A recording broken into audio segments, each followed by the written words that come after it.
देखिए, अगर मूलतः भदोही में दो नगर पालिका परिषद हैं और दोनों में एक में 40,000 से ज़्यादा वोट हैं, एक में 1,27,000 वोट हैं। जो दोनों के परिणाम आए हैं पिछली बार से जस्ट अपोजिट परिणाम है, क्योंकि पिछली बार दोनों सीटें, एक सीट पे प्रहलाद दास गुप्ता जी का कब्जा था और दूसरी सीट पे अशोक गुप्ता का कब्जा था। दोनों लोग ने इस बार फिर से चुनाव में मैदान में थे और दोनों लोगों को हार का सामना करना पड़ा। प्रहलाद दास गुप्ता जी जो गोपीगंज में थे, लगभग 25 वर्षों से वहाँ पे गोपीगंज में चुनाव लड़ रहे थे और चेयरमैन होते आ रहे थे।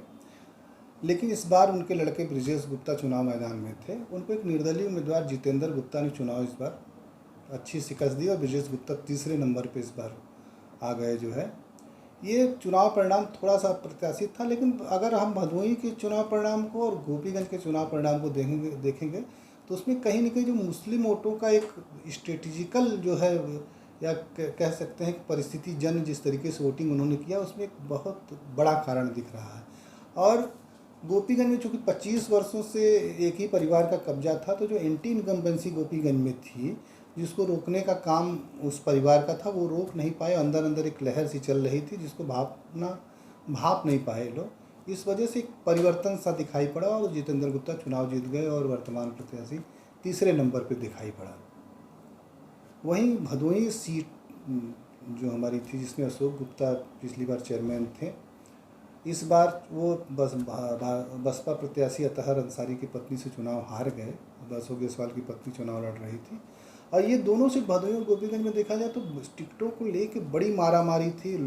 तरह तरह के आरोप भी लगे, प्रत्याशी बहुत ज़्यादा थे, टिकट मांगने वालों की बड़ी संख्या थी और उसको लेके भीतर घात भी कहीं ना कहीं अंदर था। लेकिन वो सब लास्ट में आते आते काफ़ी कुछ कंट्रोल हो गया, उसका थोड़ा बहुत असर रहा होगा। लेकिन जो भदोही की सीट थी, उसमें जो मुस्लिम्स वोट करने का जो पैटर्न था, उसमें अतहर अंसारी को जीत का एक बड़ा कारण था, क्योंकि और कोई मुस्लिम प्रत्याशी यहाँ पे चुनाव नहीं लड़ रहा था।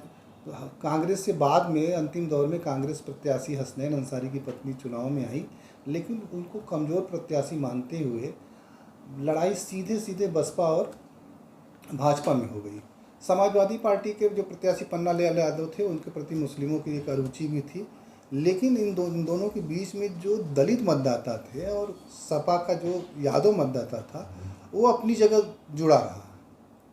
सपा का यादव मतदाता सपा के साथ रहा और बसपा का जो दलित मतदाता है बसपा के साथ बना रहा।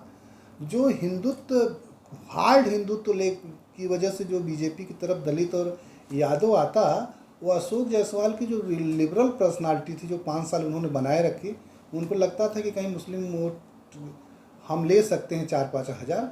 उसमें मुझे लगता है कि अशोक जायसवाल को बहुत सफलता नहीं मिली और मुस्लिम वोटों का एक बड़ा ध्रुवीकरण अतहर अंसारी की तरफ हो गया।